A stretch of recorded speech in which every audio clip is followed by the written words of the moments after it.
Výsledkom spojenia rieky Mohan a Dunaj v roku 1992 sa vytvorila približne 3500 km dlhá riečna cesta, ktorá spája Severné a Čierne more a uľahčuje tak prepravu tovaru medzi krajinami, cez ktoré tieto rieky pretekajú.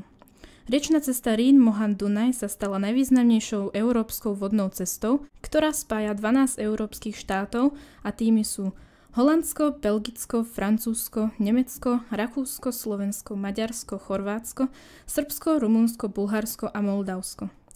Riečna cesta prechádza cez významné európske mestá. V Nemecku sú to najmä mestá Kolín, nachádzajúci sa na rieke Rín, Regensburg, Passau, Norimberg, ktorý je najvýznamnejším prístavom na Mohansko-Dunajskom prieplave, alebo mesto Bamberg, v ktorom sa výstavba RMD cesty začala a je teda prvou hlavnou spojnicou rieky Mohan a kanálu.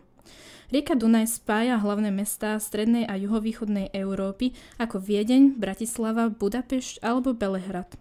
Samotný Mohansko-Dunajský prieplav je 171 km dlhý kanál, ktorý spája rieky Mohan a Dunaj a tiahne sa od mesta Bamberg, kde sa napája na 384 km rieky Mohan.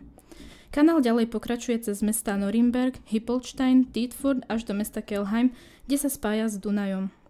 Súčasná podoba kanálu funguje od roku 1992.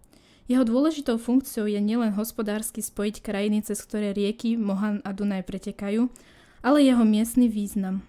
Je súčasťou vodohospodárskeho systému spolu s vodnými nádržami Rodzee, Altmühlsee a Brombachsee, ktoré boli vybudované na reguláciu vody v strednom Bavorsku.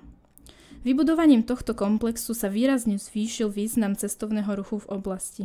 Na Mohansko-Dunajskom kanáli sa každoročne koná celosvetová súťaž Challenge Road Triathlon, ktorá sem ročne priláka viac ako 2500 súťažiacich a 200 000 návštevníkov z rôznych národností. Triatlon sa štartuje plávaním v kanáli medzi úsekom Hippolstein-Bachhausen, pokračuje 180 km cyklistickou trasou po regióne a zakončuje sa 40-kilometrovým behom po trase okolo kanála a cez vzdúvadlá Lerstetten a Eckerschmühlen. Mohansko-Dunajský kanál sa tak veľmi zviditeľnil a zdôraznil svoj význam nielen v Nemecku, ale aj v celom svete. Mohansko-Dunajský kanál splavujú tiež výletné lode, ktoré sa plavia pozdĺž kanálu do Dunaja a poskytujú svojim cestujúcim poznávací zájazd po metropolách sveta. Tento fakt prispel k rozvoju cestovného ruchu v meste Norimberg. Osobná doprava sa na Mohansko-Dunajskom prieplave stále rozširuje a v súčasnosti tvorí až 40% celkového prepravovaného tovaru. Do konca 80. rokov sa dal cestovný ruch v regióne definovať ako nie príliš úspešná súčasť hospodárstva. Najväčším lákadlom pre turistov bolo mesto Norimberg, významné najmä z historického hľadiska. Po otvorení vodnej nádrže Brombachsee v roku 1997 bol zaznamenaný prudký nárast návštevníkov Franska.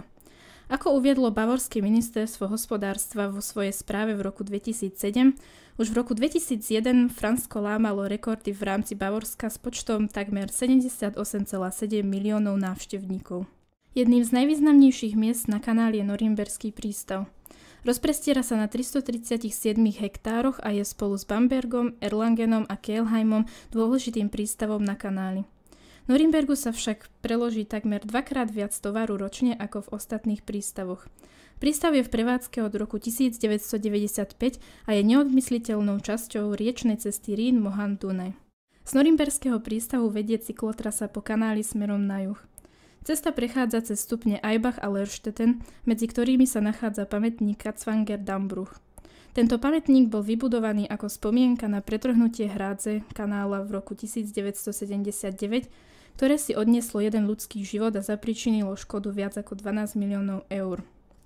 Po 25 km cyklotrasy sa dostávame ku vzdúvadlu Eckerschmühlen. Eckerschmühlen sa nachádza na 95. kilometri Mohansko-Dunajského prieplavu. Spolu so susednými vzdúvadlami Lerstetten a Hippolstein patria k najväčším vzdúvadlám v Nemecku. Jeho zdvih je 24,7 metrov a tým sa zapisuje na prvé miesto všetkých vzdúvadiel v Nemecku. Turisti tu majú možnosť pozorovať vplávanie lode do komory, jej postupné napúšťanie a vypúšťanie a konečné vyplávanie lode. Jedno naplnenie komory trvá približne 18 minút. Pri vzdúvadle Eckerschmielen je určitý objem vody odvádzaný do 100 metrov vzdialenej nádrže Rodzej. Vodná nádrž Rodzej je popri svojom hospodárskom význame rekreačným rajom. Malé Rodzej je využívané na kúpanie, veľké Rodzej najmä na športové aktivity, plachtárstvo a surfovanie.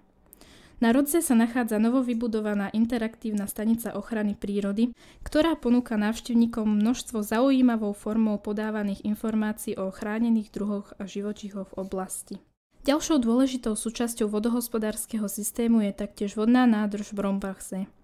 Skladá sa z 3 častí: Veľký Brombach, Malý Brombach a Igelsbach. Z rady vodných nádrží Fränkisches Seenland je Brombachsee najväčšia.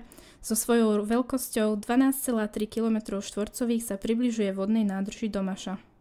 Nádrž je využívaná na zachytenie vody z rieky Altmühl, najmä počas jej vysokého stavu.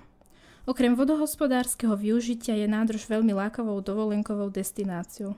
Najväčším odporúčaním na nádrži je plavba výletnou loďou, ktorá okrem luxusnej reštaurácie a taktiež večernej zábavy ponúka nádherný výhľad na krajinu. Počas sezóny loď vypláva 6-krát denne a zastavuje vo viacerých miestach, aby sa naplnila pasažiermi. Jedna jazda trvá 90 minút. Medzi vodnými nádržami Brombachsee a Altmühlsee sa tiahne hlavné európske rozvodie riek Rín a Dunaj. Križuje sa s privádzačom z Altmühlsee do Brombachsee, konkrétne na podzemnej časti spájajúceho kanála. Na mieste sa nachádzajú informačné tabule, mlyn a presné miesto rozvodia je vyznačené železnou tabuľou. Mohansko-Dunajský prieplav a rada vodných nádrží majú svojim návštevníkom skutočne čo ponúknuť. Rekreácia, športová aktivita alebo spoznávanie a získavanie nových informácií, jednoducho každý si príde na svoje.